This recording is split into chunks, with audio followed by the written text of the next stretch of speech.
February 15th, 2018.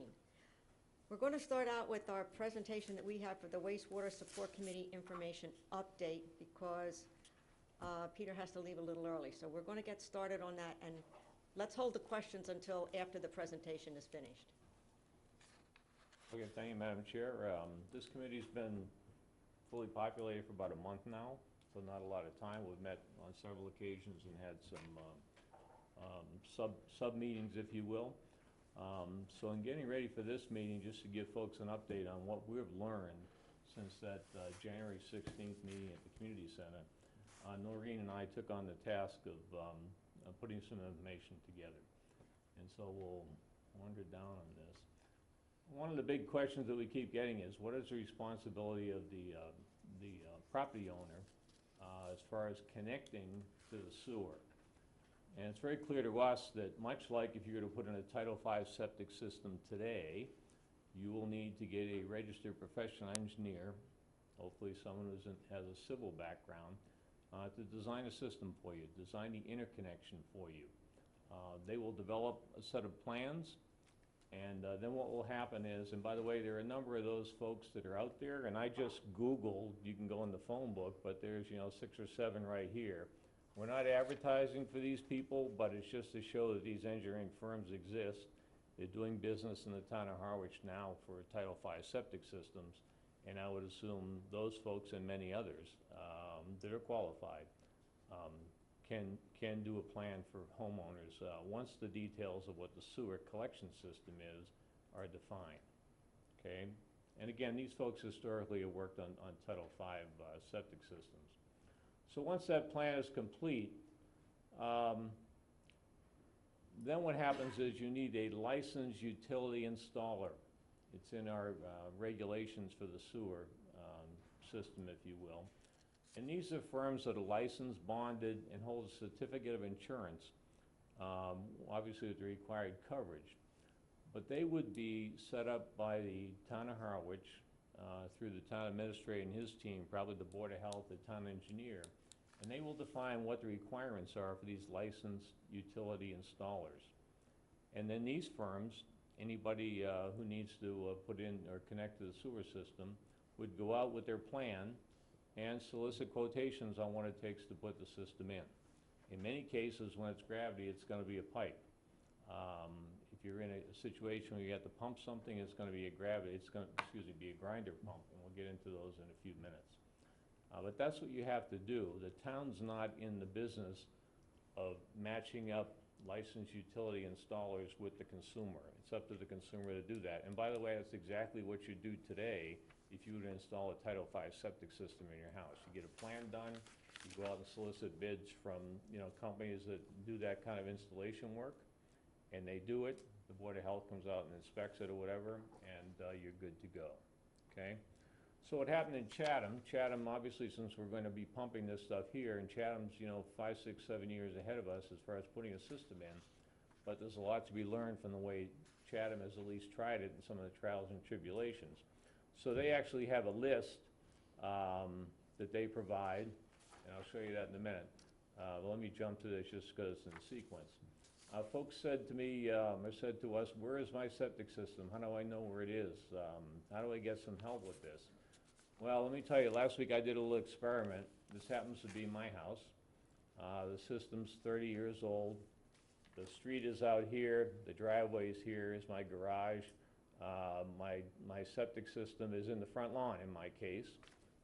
But I simply went to the desk out here in the 2nd floor of Town Hall. It's the desk where you apply for a building permit, you can talk to the Board of Health, et cetera, and I asked the clerk at the desk, could I have a copy of the septic plan for my house? She said, where do you live? I gave her the address. In 3 minutes, I had it in my hands. Then I said, well, can you make me a copy of this? And they said, we'd be happy to. It's $3.50, which I was happy to pay.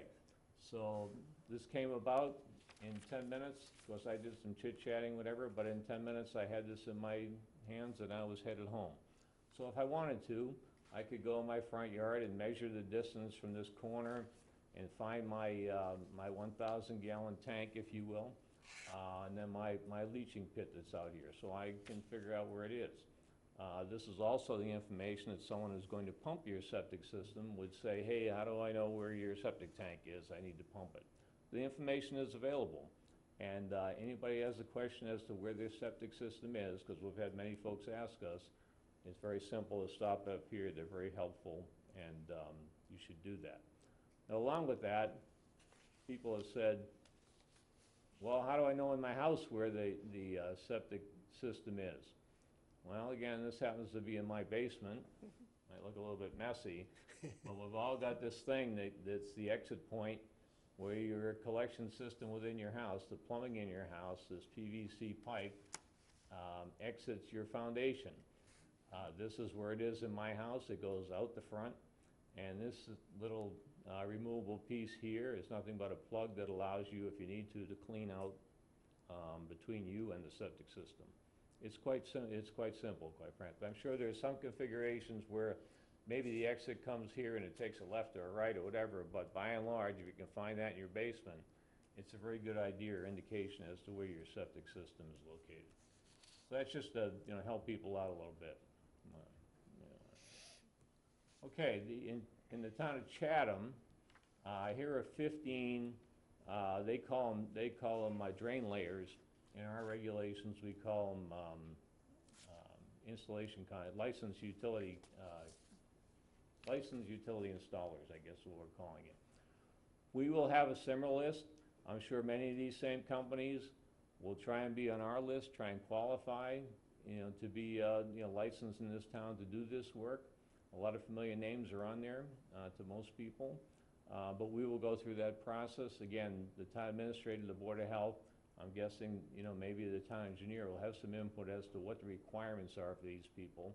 But as we get ready, these are the kinds of folks you would be contacting once you had your plan and you say, okay, I want to find out what it's going to cost to put this thing in. And, like anything, if you're going to replace your roof or anything else, I would certainly recommend you get a couple of bids. So you do that, okay? Okay, we are working with David Young. This is the latest that he has from his design team as to what streets are involved in what's called the phase 2 project, and that is the initial East Harwich installation of sewers. There are 553 residential lots, 24 commercial locations, 11 other lots, and 40 undeveloped lots for a total of 628 lots in this phase. This is subject to change as they go through the details of the design. This is the best information we have today as to what they're looking at. And there is a list here, excuse me as I scroll down. And all this information is available. If somebody wants it, we're happy to get it to you on the website. But these are the streets involved, and you can go down the list and see, if your street is in it or not. Okay, so this is the list of streets at the moment that are in that phase 2, which is the relatively near-term construction phase that we're looking at. Okay, the schedule. There's a new schedule that was put out. We asked for it. David Young put it together. The essence of that construction, assuming everything goes forward, construction of the sewer system begins May of 2019, and construction will be completed. Again, this is phase 2, May 2021. That means that the town portion of the pipes are in the ground. The system is put together. It's been interconnected with Chatham, which, by the way, takes a pump station as an interconnection. That's called Pump Station 6, if I remember correctly, in the jargon of the town of Chatham. That all that is completed and ready to go. After that, which would be June 2021, that's when property owners, residential, commercial, would start to connect to the sewer. Okay? And so, obviously, you can't flow any sewage until people are connected. So the earliest that would start sending any sewage to Chatham would be June of 2021. Well, think about that. That's 3+ years away, but I'm sure that time will go quickly. There also is a requirement currently in the sewer regs that say once the pipe is available for you to connect to, You have a time frame of, I believe it's 12 months to connect. What we're learning from Chatham, the number of properties that need to be connected to the pipe, if you will, versus how many contractors are available to do it. They're looking at giving some relief to that and extending the duration out to 18 months. Harwich probably will have to look at the market conditions at that point and make a determination if there's some relief there or not. But right now, you'd have to connect with it within a period of 12 months. Schedule is sideways. It looks like this. We have it up here. You can look at it. It's got a lot of detail to it. They gave it to us sideways when they couldn't get it flipped in time. So, okay, one of the elephants, I'll just call it, in the room is that the state of Massachusetts has this thing called the State Revolving Fund for projects like this, for water and wastewater. We are into that state revolving fund as far as the process goes, and the town, we're told, the town of Harwich is ranked at the highest level on the list of potential projects to be funded by that state revolving fund. Well, it doesn't mean not much until you actually apply, all right? But the revolving fund offers loans between 0 and 2%, depending on the specifics of the project. My guess is that for most sewer collection systems like this one, it's probably 2%, and would err on the side saying 2% for an economic analysis here, just to be conservative. And we know that, just talking to the town administrator and some others, that today's rate for conventional bonds is approximately 3.5%. So what that means is if we use state funds, we get an interest rate of 2%. If we go out in the conventional bond market, it would be 3.5%. So to submit a formal application, the town must first seek town meeting approval and a ballot vote to authorize the borrowing. So the state will not let you submit, as we understand it, your formal application until you've taken your project to town meeting. You have a ballot vote that authorizes the borrowing, and then you submit to the state. If we want to stay in the current round of potential state funding, we need to do that at May town meeting, and then whenever the ballot would be after that. Now the problem with that is there won't be a complete sewer system design at that point in time. It won't have gone out for bids. And you can look at the schedule if I remember correctly, it's something like next January when we're ready to get bid pricing and whatnot. So there is a risk-reward part of that. You know, do you go now or do you wait? And so to help that discussion along, if you look at this, and I just took $20 million in borrowing, and somebody, a financial wizard can check these, but these are just my numbers as I worked them. If you ask the state for $20 million or anybody for $20 million with a 30-year term, if we get 2% from the state, the total interest would be $6.6 million. If we go with a 3.5% conventional municipal bond by waiting and have, you know, complete bids and that type of thing, and go next year for a bond issue, if you will, at 3.5%, that total interest is $12.3 million. So you can see 12.3 versus 6.6. You can do the math. You know, it's something like $5.7 million savings in interest, which I think is fairly significant. If you cut the term down from 30 years to 20, then the difference, the savings, ends up being about $3.6 million. So there is a potential financial impact, significant financial impact in using the state money versus going out to a conventional bond market. It's not this group's task to figure that out. We're passing that on. We'd like to pass the buck here. We're passing that on to the selectmen and say that's one of the things that you need to put into your thought process. There's been a lot of talk about grinder pumps.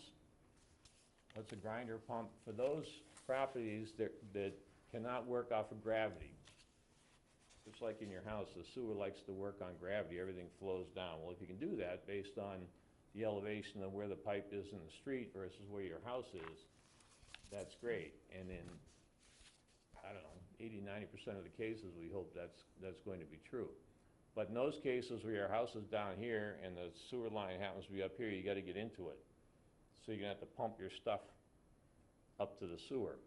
To do that, they use something called the grinder pump, and we'll show you some pictures in a minute about that. And that, whether it's a house or a business, you'd need that at that point in time. Now those properties that require a grinder pump or some kind of a pump assist will be identified as the street work or design work is done for the collection system. So today I can't tell you, I don't think CDM Smith can tell you, our consultants at the moment, exactly which properties will need that. They're hoping it's less than 70 properties out of this total, and I would expect it would be. But again, the devil's in the details there, okay? They have good experience. When I say they, I mean our consultant, CDM Smith, with a grinder pump from a company called E1, and I'll show you some pictures of that. And we're not selling pumps here today. We're not advocating this is the pump that anybody would have to use. The pump seems to be something that raises a lot of questions, so we're just trying to provide some information based on what we know, okay? This particular pump includes a 70-gallon storage tank, so you've got some capacity, assuming that tank are empty, that if the lights went out, you had no electricity, that maybe you could keep dumping a little bit of stuff into the tank during the outage, if you will. And these pumps can typically accommodate about 700 gallons a day of flow. There are provisions, some towns I've stumbled across, that in cases where two properties have to come out to the street, they've had occasions where homeowners have shared a grinder pump. I don't know, you know, it's something to consider, okay? Grinder pumps don't vary much, don't run much. What happens is there's a reservoir or a storage area, there's a float valve that waits till the level gets to a certain height, and then it turns on the pump, okay? What I'm told and what the vendor says is that it takes about 10 kilowatt hours a month to run one of these pumps. So I just did a little calculation for you there. At 15 cents a kilowatt hour, it'd cost about $1.50 to run this pump. So the electric charges should not be a significant number. The cost of the pump is far more significant than that, okay? And it runs off, you know, single phase, 120 volt or 240 volt from your house. Typically would have its own breaker in your panel board. These things, in this case, it's about 30 inches in diameter and it's 7 feet tall. Why is it so tall? Well, guess what? You know, since we're dealing with water, you got to get a certain amount below the frost line, so you're not going to be freezing your pipe. So a lot of it's just void space at the top. But they are, you know, they're bigger than me. So. Typically, these things are installed in the ground, and only the access cover is visible. There's an alarm panel located, be put on the side of your house to alert the homeowner if there's a malfunction. The manufacturer claims an average of 8 to 10 years between service calls.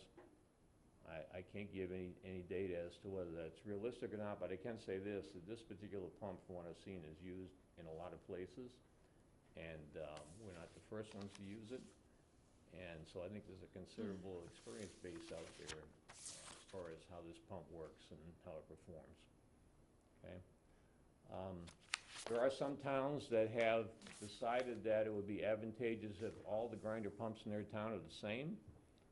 Think about it. If everybody has a different manufacturer and whatnot, you know, if you need help with it or something, who do you call? You know, and by the way, in some communities,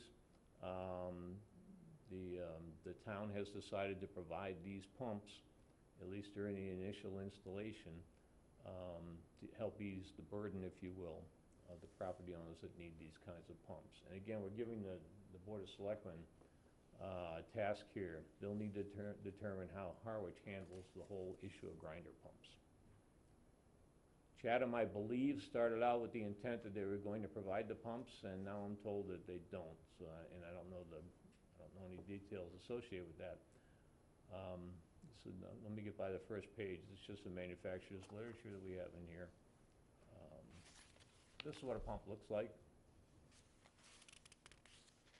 So this is the top. You know, the ground level is right here. So this would be a little cap, plastic cap you'd see on your lawn, basically. The pump is down here. Stuff flows in from your house here, and it flows out to the street. Typically, the pipe that runs from the grinder pump to the street is smaller in that installation than it would be with the 6-inch pipe you'd run in a gravity system. So there can be a little bit of savings associated with the piping for this system as far as getting out to the street. There's a lot of information here, but the folks are free to wander through it and take a look at it. That's what the alarm panel looks like that sits on the side of your house. It's not a very big box. It's kind of innocuous, but there's a lot of information on grinder pumps. That's what it looks like when it's, sitting in your bushes or in the ground. They do make units that go inside. Everything I read says that because of accessibility, it's better to put these things outside, but that's another determination that people need to make. Following on the grinder pump thing, this is the town of Lunenburg, Massachusetts, about 2.5 years ago, was into the same situation we are now about learning about grinder pumps. The E1 grinder pump is distributed in New England by this firm, and so this is a correspondence they had with lots and lots of questions, lots and lots of background information, how many units are deployed, kind of frequently asked questions, that kind of thing. But I do want to get to, and again, we're not selling pumps, but I want to get to the point where they actually have pricing in here, just to give you a handle on what that might be. And again, this is a couple years old, and we haven't contacted these folks to get pricing, but you're looking, these grinder pumps are like $3,500 to $4,000, so they're not insignificant. I would just like to add that with that quote that came back from the town, that quote was good for 3 years for the pricing. So if the town does go out and look for a bid, it's not like, you gotta, those prices are only good for a year. So it's something for the Board of Selectmen to consider. I would just caution you to say that this is the quote they gave Lunenburg. The quote to Harwich could be different. I don't know. Again, we're just and by the way, this is available on their website. You can find it. This is all public information. So we're just trying to organize it into sort of one location here. You get tired of seeing what these things look like, but anyhow. Okay, and then the last thing in here. Everybody asks us, how are we going to pay for this? And we're just starting to scratch the surface of this one, but it is a big focus going forward. And I will say, the concept of bank loans. So one thing we're thinking there is, to go out and reach out at least to all the banks that do business in Harwich, and make them aware of the fact that this is coming up, this sewage program. And that homeowners are going to be looking for a mechanism to finance how to make their connection in many cases. Now, obviously, if you had the wherewithal, you pay cash. But I think we're going to invite some of those banks, or maybe all the banks in, just to see if they're interested or not. Again, it's not our job to make loan programs with banks to come to consumers. We're just trying to facilitate the process, that's all. So if we can educate the banks just like we're trying to educate the consumers, maybe something good will come out of it. The county loan program is an existing county loan program. We're going to provide and come up with the details of what that is so we can disseminate that information again. And then, there's the concept of either abatements or some kind of exemption program for low-income residents. There are programs in place through the assessor's department that when homeowners are struggling, senior homeowners in particular, struggling to potentially pay their real estate taxes, that there are some mechanisms for them to try and deal with that and get some relief. We don't know if those programs will be even feasible here, but it's certainly something to consider. So having said that, I think that's the extent of what we learned, or at least that's a reasonable summary of what we learned in the last couple of weeks. Again, we're just getting going on this, so. I would add to what Peter said, the other thing that we learned in a meeting with CDM is that the map should be finalized around the end of March or beginning of April. And from that point, I know there are so many homeowners that aren't completely sure if their property is involved in this or not. And certainly the grinder pump issue and other issues. But I think that's the thing that we're all hanging on. So that will be wonderful to see, and we did get a promise of the end of March or early April that would actually be, you know, not the complete design, but the design as far as the map being final. So that's a very important turning point we'll be looking for. Yeah, I think it's worth noting that the contract with CDM Smith, the design part of this is like $2.2 million, I think, Larry? And so, you know, when people say, oh, so why aren't they done yet? Well, there's a lot of work in $2.2 million, and there's a lot of detail. Every street they have to go into and work the elevations and whatnot, and what they're trying to do is optimize the situation, if you will. So we have, you know, less grinder pumps, for instance. They're also looking at cases where if someone looks like they need a grinder pump, but if they could only piggyback on their, instead of going out to the front, coming out to some back street, maybe that makes some sense. So we're looking at all those kinds of alternatives. So that's all we have, Madam Chair. We also have the map it's not complete, but what they do have as far as the topo area, which is the one sitting over here. So some of the streets are on there, and some of the housing is on there, if you want to come up and take a look at it. You talking about this guy right here? What are you talking about? Yes, yes, that one, yes. It looks like a couple of streets, but Yeah, there are some on there, of what it would look like once they, that's what this, I think that's April of this year. So do you have anybody have any questions? Yes? Yes, please, up to the speaker. And identify. Roy Terwilliger. I live on Church Street. I've got a couple of comments and a couple of questions. One comment that came from a lady that I know that lives on Cemetery Road, and she said she was concerned that a lot of the people that she talks to did not get information about the meeting, the one particularly that you had in the community center. She said maybe you should consider sending letters or some other way, because if you don't subscribe to the Chronicle or don't look on the website, there's no way to know. People don't know about it. So they need to know about the meetings. Go ahead. excuse me one second, we just take these one at a time. I think one of our, I know one of our goals is to try and identify, I'll just call it either street or area liaisons.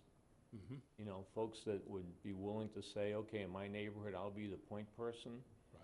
And so maybe if you had 12 streets on your, or 12 houses on your, you know, in your street, if we reach out to that person directly and they can help disseminate some information, we think that'd be worthwhile.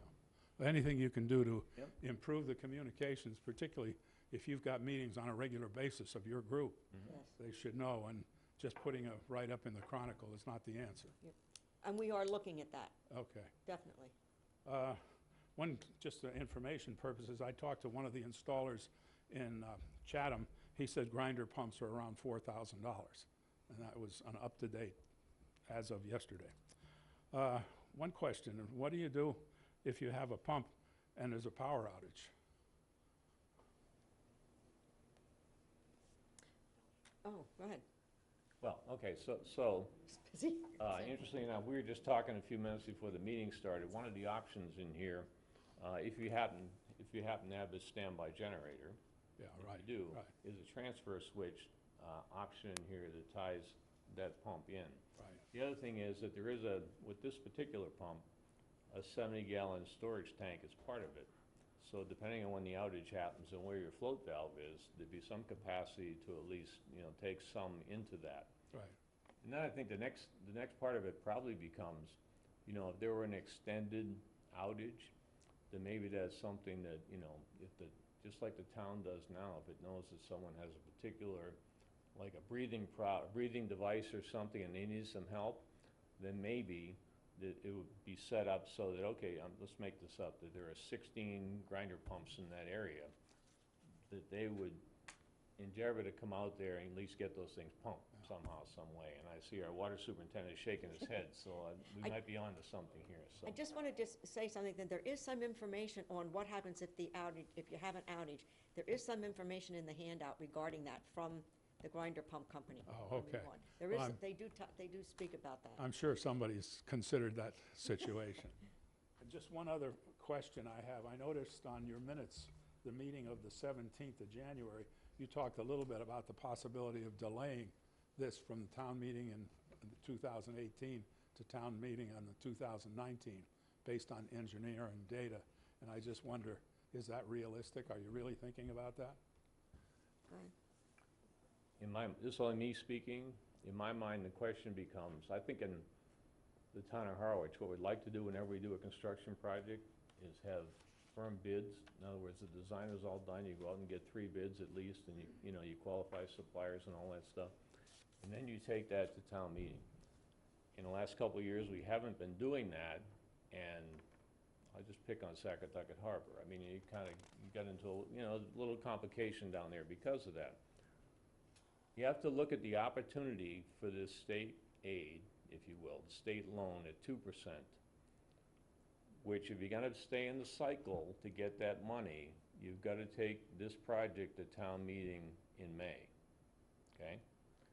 If you're gonna wait until next January or February when there are firm bids, then you would take to the town meeting in May of 2019 without state funding, right, potentially, to go to a 3.5% bond rate, if you will. And by the way, it may even go up by then, just inflation may go up by then. So to me, that's what it is, but that's a selectman decision. The other thing is there's nothing that says if we miss this round of state funding, there might be another round. But you know, with state money, if it's there now, you don't know if it's gonna be there next year, okay? Yeah. The reality of it is, construction-wise, it doesn't change the schedule by more than a couple of months, Sharon? quite frankly. Oh, okay. Because all that engineering work still has to be done. Well, I just noticed, oh, go ahead. Okay, well, on that point, I was just gonna say that the, you know, the money, the SRF money, we could apply for the process a year later if we didn't go in May. There's definitely pros and cons. It's definitely the Board of Selectmen will be the ones who decide what goes into the warrant. And it's really gonna be a very, very difficult decision, because I think a lot of us would like more surety in the details, but on the other hand, there are financial implications. Even beyond the way it's funded, whether it be municipal bond or SRF, there's a simple fact that since the economy is improving slightly, there's a good chance that the construction rates from the contractors will go up also if it gets delayed a year later. So there's about, you know, 10 different things bouncing around, and the 5 selectmen will have the pleasure of making that decision next month about what they put on the warrant for May. Yeah, well, the selectmen notwithstanding, I noticed in your minutes that said that your group may make a recommendation based on engineering data, and that was from the minutes of the 17th meeting.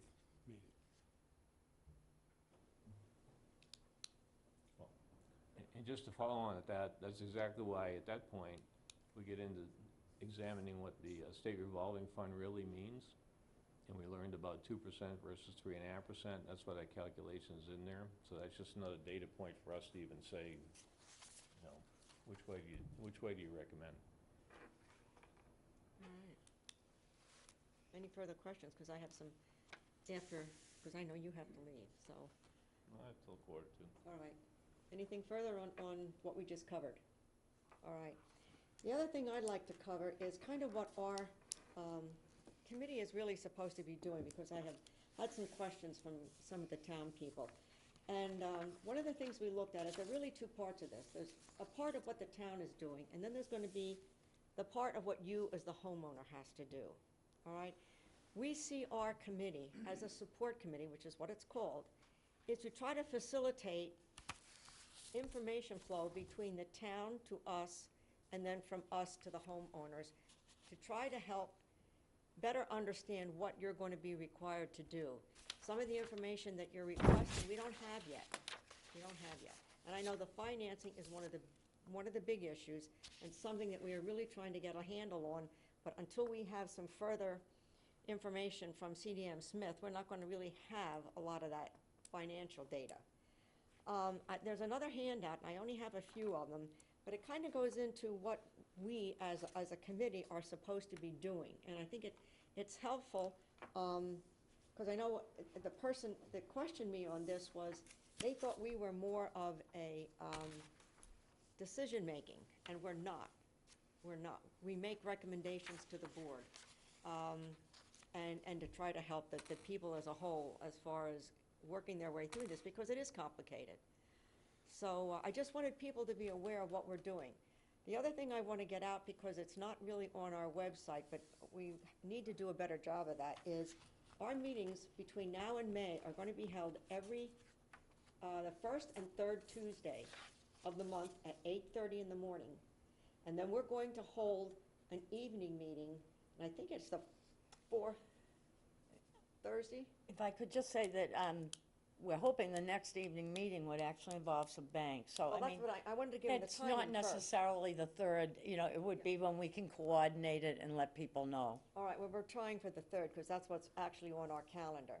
But the next one that we are looking at is we're gonna try to go out to the banks, see what they can do as far as what's available for the homeowners, and get that back to you. I don't know how much more information we're gonna have as far as costs. But that hopefully will be our next one. The other thing that we're looking at doing is updating the website for wastewater, particularly the little water droplet on the front page. We're trying to get that organized into categories that's going to make it easier for you to find the information, and that everything that we present will be on there, that you can go back and look at. To address your concern, the other thing that we really need to do, and you are right, is get the information out. And we are looking to put some information as far as meetings, both at the community center, maybe at the Chamber of Commerce, maybe at the library. I don't know if we're allowed to post them at Stop and Shop or Shaw's, but I'd like to post the meeting notices there. And then also, like at the community center and some of these other locations, actually put some of these handouts, so that if, as people take an interest in it and want to look at it, because we're not sure how to get it out. I think there's a lot of people out there that don't know this is coming, and we have to find a way of actually getting that information out there. You're very correct on that. Yes. Madam Chairman, if I could add something to our mission. I see one of our tasks is not only giving information out, but getting information from you and the rest of the community in. We're only 5 people. We can represent the people who live in our community or organizations that we belong to, but our reach is fairly narrow. We need your input. What do you think you want to see answered as quickly as possible? Otherwise, we have our own idiosyncrasies, we have our own neighborhoods we're interested in, but we may not live near you or have the kinds of concerns that you have. And the only way we can act in your behalf is if you communicate with us. To add to that, there is a group known as Eastwind, who in their neighborhood, all right, they are coordinating, looking at what's going to be required for them to do as the homeowner. They are looking at, as a group, going out, eventually looking at contractors and engineers. And that's what we're calling these neighborhood liaisons. And I've already been speaking with her. She's got a lot of information that she's developed to help her community in particular, working through this. As they get that information, that is something that she will be more than willing to give to us, that we can get on the website, or if your communities can come out and identify someone or a group that wants to work in that community and say, let's go out and get bids from this company or that company, we can hopefully, by that, what she has worked through, we're going to be able to help you. You don't have to reinvent that wheel. So that'll be something as your areas become getting ready for the soaring, and you don't have to wait till, the year before. We should have that information to be able to help you with that. And that is one of the other things that I think we're looking at doing. Anything else? Yes. Does that mean if we have a specific question?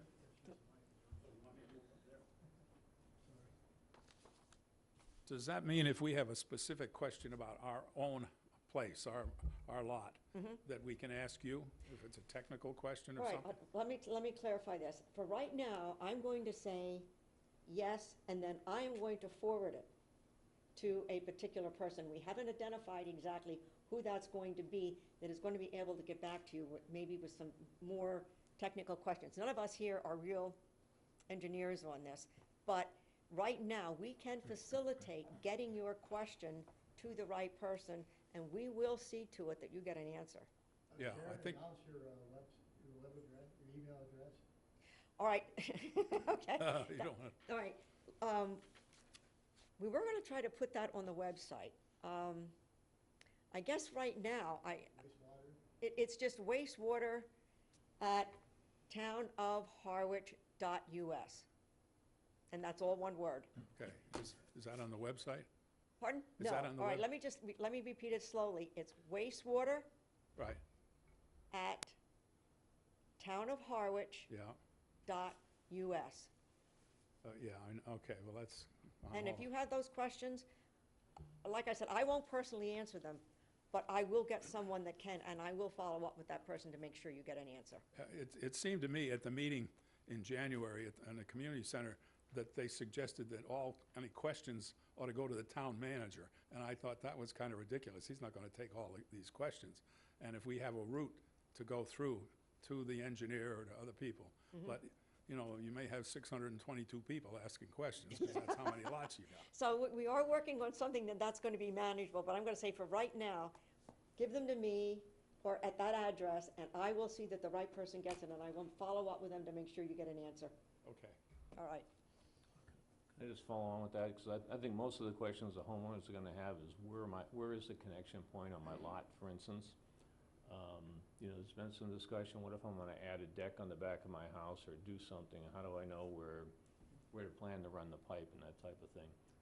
CDM Smith, through David Young, has told us that they will, once they get the system designed, come out and work with the homeowner to say, okay, we could move it here, we could move it here, that kind of thing, to give you some options as to where it could be.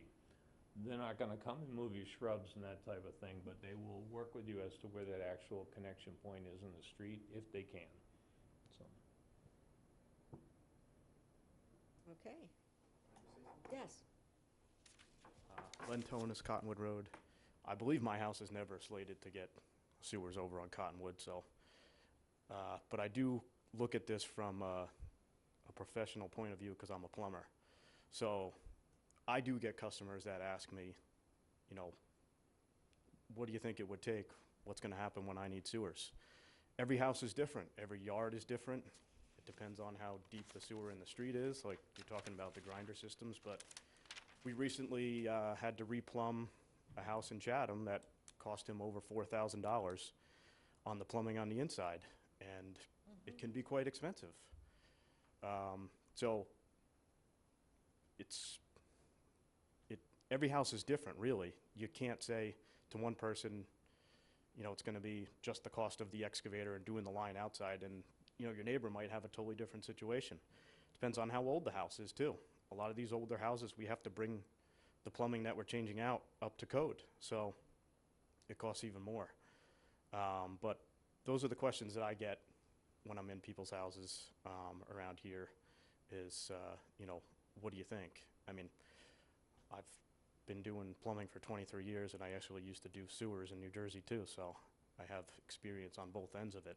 I know the grinder pumps, I know sewers, I know how it all works, so to me it's not, I could map it out real quick for somebody at their house how it might go down, but I can't give them real world numbers. So for the average homeowner, it might be good if you have a good plumber, next time he's at your house, question him, see what he thinks.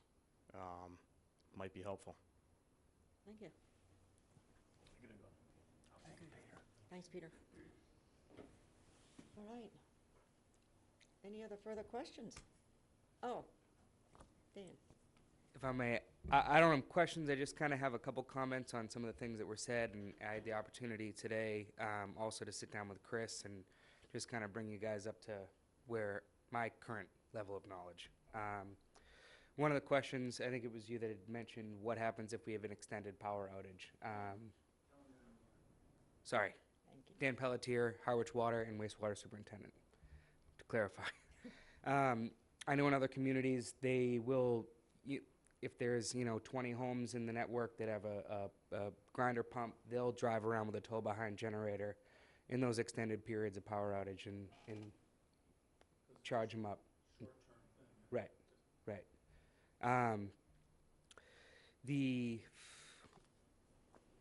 We were talking about whether the town can or cannot purchase grinder pumps. In some of the conversations we've had with David and some of the other communities, we may be limited depending on the funding type that we get. If we go through SRF funding versus traditional, that determines whether or not I believe you can purchase. And if you purchase, I believe under SRF, the town's obligated to maintain the system, the grinder pumping systems as well. So you're entering a whole another level of intricacy. CDM also, this is, everyone should be happy to hear, was given the go-ahead. They did some preliminary plans now that they've got the sill elevations, and they're planning on putting those two neighborhoods on gravity. It was thought that initially they were going to be grinder pumps, either the whole streets or the majority of them. So there was a meeting yesterday, and they went over some different alternatives, and it looks like they're going to be able to put both of those streets on gravity. Can you tell us what streets? Northeast and southwest, which were the two big ones. That doesn't mean that there won't be any grinder pumps. As you know, some homes in town are situated very well below the road. There are still going to be instances where they're required, but those two, which were kind of the big ones in this section of town, are looking like it's going to be gravity. With the betterments and deferments and things like that, it was brought to the town's attention that there's also, there's the senior exemptions, and they have the senior work-off programs. For those seniors in the community that aren't able to come in and work, they actually have what's called an angel provision too. And Chris and I spoke today, and what we're going to do is try to reach out, because they can have an angel come in and work on behalf of the senior, and the senior can take advantage of that benefit. So we're going to try to communicate with the schools, Boy Scouts, Eagle Scouts, people that typically do those kinds of community service, and they could offset some things for some of the senior community and low income.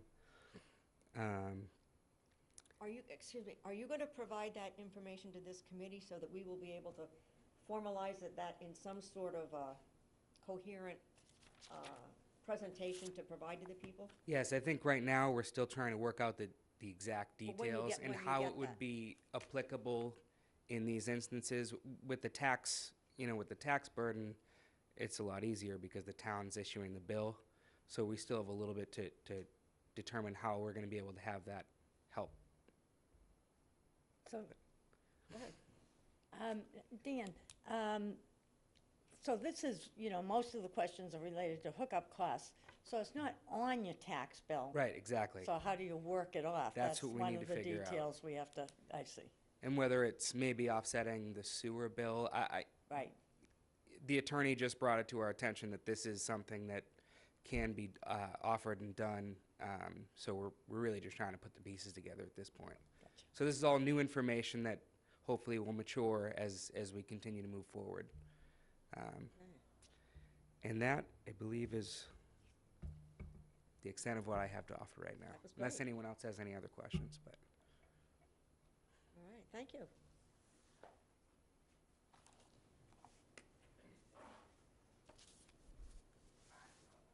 Good evening, Cindy Williams, Executive Director at the Harwich Chamber. Sharon and committee, just to let everyone know, as this continues, I think the Chamber, because we're right down in Harwichport, would be a great location for information, because people come in all the time. We have space to have different rendering boards, et cetera. So I think you and I will work on that, getting the information, because it was a little last minute tonight for sure, but there are outlets that we can all use for it, because I know this is being taped, so I'm kind of going to be on my little soapbox for everyone that is watching. You need to come out, and you need to be part of all of this so that we can all work through this together, because it is a big project that we're all investing in. So for everyone that's watching at home, come on out on one of the either first or third Tuesday mornings or the Thursday nights. All right, thank you. I have one more that I forgot on my notes here, sorry. And just one of the other things that Chris and I have spoke about, and I believe these have been relayed or are going to be relayed to the Board of Health, because some of the questions that I get is, well, I just put in a septic system, or my septic system's failing, do I have to put a new system in and then, in 3 years hook up? So these sorts of questions have been said to me. I see a lot of sewer plans. I go through every new installation to verify the location of the water service and so on. So I've been speaking with Megan and the board and the health department as well. So these are all things that are being asked of the Board of Health as well. So hopefully we'll have some answers as we move forward again, because they obviously need to vote and come up with regulations for these instances. So we have heard you who has asked, and we're putting it in front of the people who can make those decisions. So We were planning on maybe contacting them, and maybe in our evening meeting in April, April, to be able, if they have anything they can tell us that they're working on at least, or where they're at with it, that we can let the community know, again, where we're at, which is, we don't have the answers to everything, we don't know all the ins and outs, but what we as this committee wants to do is try to keep you people out there in the town as well informed as we possibly can with whatever information we have. Even if it's not completed information, we don't have the final numbers, but let you know where this project is at, because it is a big project and it's a long project. And as a community, you need to know what's happening, because one way or another, we're all going to be affected by it. And to add to that, I'm very happy to help or answer any questions that I can to the people watching at home. You can contact me at the Water Department office.